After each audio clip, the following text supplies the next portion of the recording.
프로님, 요즘 드라이버 자신감이 너무 떨어지는데 드라이버 칠 때 이것은 꼭 지켜야 된다, 이런 게 있을까요? 티샷을 하실 때 절대 죽으면 안 돼요. 네, 절대 죽으면 안 돼요. 그러니까 티샷 때 절대 죽지 않는 방법을 좀 알려드릴 건데, 티샷이 절대 18홀 중에 하나라도 죽으면 안 되고 해저드도 안 돼요. 네, 해저드 한타라 그래도 해저드도 안 돼요. 네, 티샷은 무조건 살려놔야 돼요. 그래서 티샷이 절대 죽지 않는 방법은 여러분들의 구질을 알고 있어야 돼요. 내가 어떤 구질을 갖고 있는 사람인지, 네, 그걸 먼저 이해를 하셔야 돼요. 그러니까 공은 절대 똑바로 가지가 않아요. 네, 이걸 먼저 받아들이시고 내가 드로우 구질을 치는 사람인지 그리고 페이드 구질을 치는 사람인지, 네, 그거를 먼저 이해를 하셨으면 좋겠어요. 그래서 저는 필드 나가도, 지금 시합을 나가도 티샷만큼은 똑바로 절대 치려고 생각을 안 해요. 예를 들어 이제 오른쪽에 벙커가 있으면은 벙커를 보고 드로우를 친다든가, 아니면 뭐 페이드를 칠 때는 왼쪽에 뭐 카트길을 보고 페이드를 친다든가, 이런 식으로 구질을 조절을 하거든요. 그러면 페이드를 쳤다고 한다면 실수를 하더라도 오른쪽 러프로 가 있어요. 절대 죽진 않는다는 거죠. 반대로 이제 드로우를 칠 때 오른쪽 벙커를 봤다 그러면은 왼쪽 러프, 아니면 왼쪽 카트길, 이렇게 공이 산다는 거죠. 실수가 나와도. 그래서 티샷 때 최소 실수가 나오게 하는 게 가장 중요해요. 일단 죽지 않으셔야 돼요. 그래야 그 다음에 기회가 생기니까요. 보통 그래서 첫 홀에 많이들 부담스러워들 하시잖아요. 첫 홀에 막 이걸 막 뒤에 사람들 쳐다보고 있고 막 긴장되고, 막 공을 똑바로 쳐야 되겠고 빨리 나가라 그러고 이제 하니까, 그러니까 더욱더 똑바로 치려고 하면 안 된다는 거예요. 네, 그 첫 홀에 막 힘 빼고 막 뭐 한 70%의 스윙만 하라, 뭐 말은 쉽죠. 근데 힘은 다 들어간단 말이에요. 이게 안 돼요. 그렇기 때문에 똑바로 치려고 하지 말고 똑바로 치려고 하는 걸 포기하다 보면 많은 것을 얻을 수가 있으세요. 저 같은 경우는 페이드 구질을 좀 많이 선호를 하고 있고요. 티샷은 좀 드로우로 많이 쳐요. 그래야 좀 거리도 많이 나고, 그래야 조금 내가 원하는 대로 공이 떨어져서 런도 많이 발생하면서 원하는 거리에 좀 잘 갖다 놓을 수가 있고.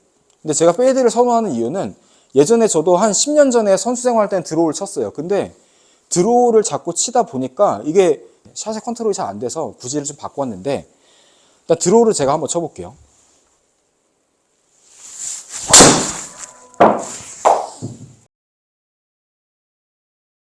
자, 일단 드로우를 치는 법을 한번 가르쳐 드리면, 저 같은 경우에는 왼발을 좀 오른발보다 앞에 두고, 자, 그 다음에 최대한 다운스윙 할 때 여기서 왼쪽으로, 내가 약간 왼쪽으로 최대한 막아두고 친다는 느낌으로 가는데, 여기서 제가 오른손목을 확실하게 써줘요.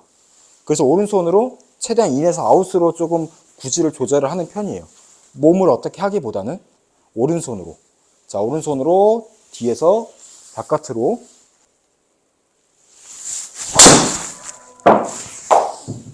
그래서 지금 살짝 드로우가 잘 걸렸는데, 자, 이런 느낌으로 좀 오른손을 확실하게 좀 써주면서, 네, 드로우 구질을 만들면서 치거든요. 자, 이번엔 제가 페이드 쳐볼게요. 자, 페이드를 칠 때는 왼발 좀 뒤로 빼고, 자, 약간 깎아치기보다는 헤드를 최대한 위에다 두고 허리만 먼저 확실하게 열어주고 피니시를 최대한 낮게 가져와요. 그리고 피니시를 할 때 채를 최대한 넘기지 않으려고 해요. 자, 한번 보여드리면,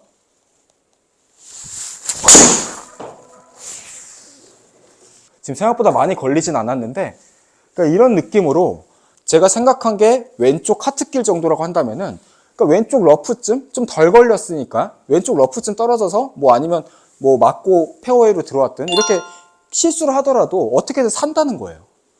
그래서 여러분들도 내 구질이 무엇인지를 먼저 파악을 하셔야 돼요.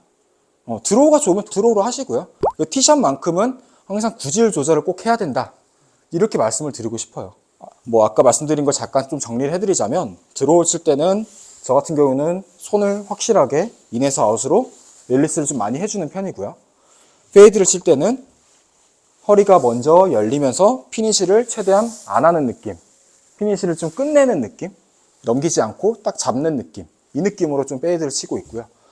그 티샷을 하실 때 항상 꼭 기억을 하셔야 되는 거는, 절대 공을 똑바로 치면 안 되고 구질을 생각하시면서 방향 설정을 잘 해주셔야 된다는 거.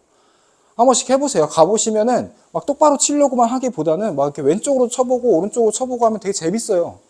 시야가 굉장히 넓어져요. 여러분들의 골프장을 가시면 이런 뭐 공을 똑바로만 보내는 게 아니라 이 공을 치는 데 있어서 시야가 굉장히 넓어지게 되고, 네, 여러 공략을 자꾸 하시게 돼요. 그리고 도그렉 홀들도 많이 있잖아요. 왼쪽 도그렉, 오른쪽 도그렉. 이런 게 있기 때문에 구질을 꼭 하나씩 만드셨으면 좋겠습니다. 그러면 벌써 타수를 몇 타를 벌게 되니까 싱글로 가기 쉬워지죠. 그 다음에 나머지는 쇼게임 연습인 거고요. 네, 그거를 제가 항상 강조를 드렸던 건 뭐냐면 저는 공간을 좀 많이 강조하는 레슨을 해요. 팔과 몸 사이의 공간. 네, 그래서 공간이라는 거는 뭐냐면 자, 간단하게 말씀드리면 어드레스 때 우리가 이렇게 팔과 몸 사이에 공간이 있죠. 이 공간을 백스윙부터 임팩트, 피니시까지 그대로 유지를 하면서 같이 가야 돼요. 근데 여기서 어느 한쪽이라도 삐끗하면은 미스샷이 나오시거든요. 그래서 그 공간을 잘 이해하셔야 내 스윙이 만들어진 거고 그때부터는 내가 컨트롤도 가능해지는 스윙이 만들어지게 돼요.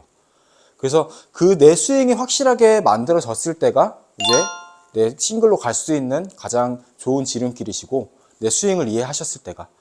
자, 그래서 이 공간을 대해서 잠깐 말씀을 드리면은 우리가 어드레스부터 먼저 말씀드려볼게요. 어드레스를 보면 이제 어깨 힘이 들어가셔가지고 항상 어깨에 이렇게 말려 계시는 분들이 많아요.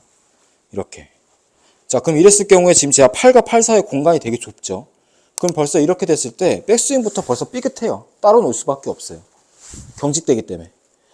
자, 그래서 어드레스는 항상 어깨가 좀 펴져 있는 상태에서 여러분들도 하셨으면 좋겠어요. 항상 이렇게 차렷 자세에서 옆으로 나란히를 서고 그런 다음에 이 손바닥의 정면을 보고 그대로 옆으로 가져오시는 거예요.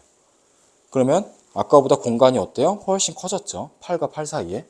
그럼 옆에 섰을 때도 훨씬 더 보기가 좋고요. 그러면 약간 내가 팔꿈치까지 몸에 붙어있다는 느낌이 나실 거예요. 그러니까 이 부분이 되셔야 팔과 몸이 같이 다닐 수 있는 조건이 만들어지게 돼요.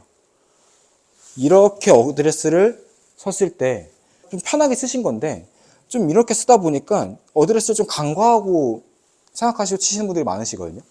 그래서 어드레스 때는 항상 좀 공간이 꼭 만들어지고 어깨가 펴져 있어야 된다는 거 꼭 이해하셔야 되고 어드레스는 불편해야 돼요. 어드레스가 내가 편해졌다 그러면은 백스윙도 자꾸 망가지고 자꾸 내가 내 몸에 편한 스윙만 만들어지게 돼요. 그러니까 몸은 편하지만 결과는 계속 안 좋을 수밖에 없죠. 실제로 선수들도 이제 가장 많이 신경 쓰는 게 어드레스예요. 어드레스에서 내 구질 조절을 하기도 하고요. 어드레스에서 탄도 조절을 하기도 하시고요. 그래서 항상 어드레스를 좀 잘 체크하시고 가장 기본적인 이렇게 공간을 만드는 어드레스 이걸 먼저 만드셨으면 좋겠고 자, 그 다음에 백스윙도 이렇게 많이 가버리면 팔과 팔 사이에 공간이 없죠. 또 좁아지게 되고 자, 이렇게 돼도 회전만 많이 하셔도 팔과 팔 사이에 공간이 없고 팔이랑 몸이 따로 놀게 되고요. 그래서 항상 약간 스타트를 할 때 약간 오른쪽에 자꾸 체중을 살짝 걸고 그 다음에 손목이 살짝 움직이면서 팔은 옆으로 밀어내는 느낌 이러면서 팔은 그만 들고 몸에 회전만 주고 그래서 이 간격을 계속 유지하시는 게 좋아요. 자, 여기서 이 느낌을 가지기 좋은 연습 방법이 장갑을 오른쪽 팔에 껴놓고 하면 좋으시거든요. 오른팔에 껴놓고 하다 보면 많이 못 들 거예요. 그러니까 여러분들은 여기까지가 백스윙 정점이에요. 나머지는 회전으로 해결하셔야 돼요. 네. 이거 제가 말씀드리고 싶은 거는 팔이 벌어져서 그렇다는 게 아니라 팔이 벌어져도 상관없는데 팔을 너무 많이 가시기 때문에 문제라는 거죠. 그러니까 내려올 땐 당연히 이걸 내리기 위해서 또 팔을 계속 쓸 수밖에 없는 거고요. 자, 그래서 오른팔에 장갑 같은 걸 끼고 어드레스 잘 만들고 회전을 해서 받아오면 팔이 딱 어느 순간 정점이 잡힐 거예요. 여기까지라는 거예요. 여기서 더 이제 들어 올리려면 이 배 쪽을 자꾸 꼬아주시면서 회전을 많이 느껴보셔야 하고 오른쪽 어깨를 돌려주시면서 이렇게 그럼 팔과 팔 사이의 공간이 많이 나왔죠. 네, 이 상태에서 그대로 임팩트까지 계속 유지하고 피니시까지 자꾸 유지를 해주셔야 되고요. 그래서 일단은 이렇게 어드레스와 백스윙을 먼저 만드시고 그런 다음에 내려올 때는 이 공간만 잘 유지한 상태로 어드레스 공간 만들고 백스윙 만들어서 네. 자, 이 느낌만 가지더라도 채가 쉽게 빠져나가는 게 느껴져요. 왜냐하면 공간을 만들었으니까 이 앞에 걸릴 게 없거든요. 그러니까 피니시까지 한 번에 넘어오거든요. 거기서 이제 제가 가장 강조하는 손목의 힘은 무조건 다 빠지셔야 되고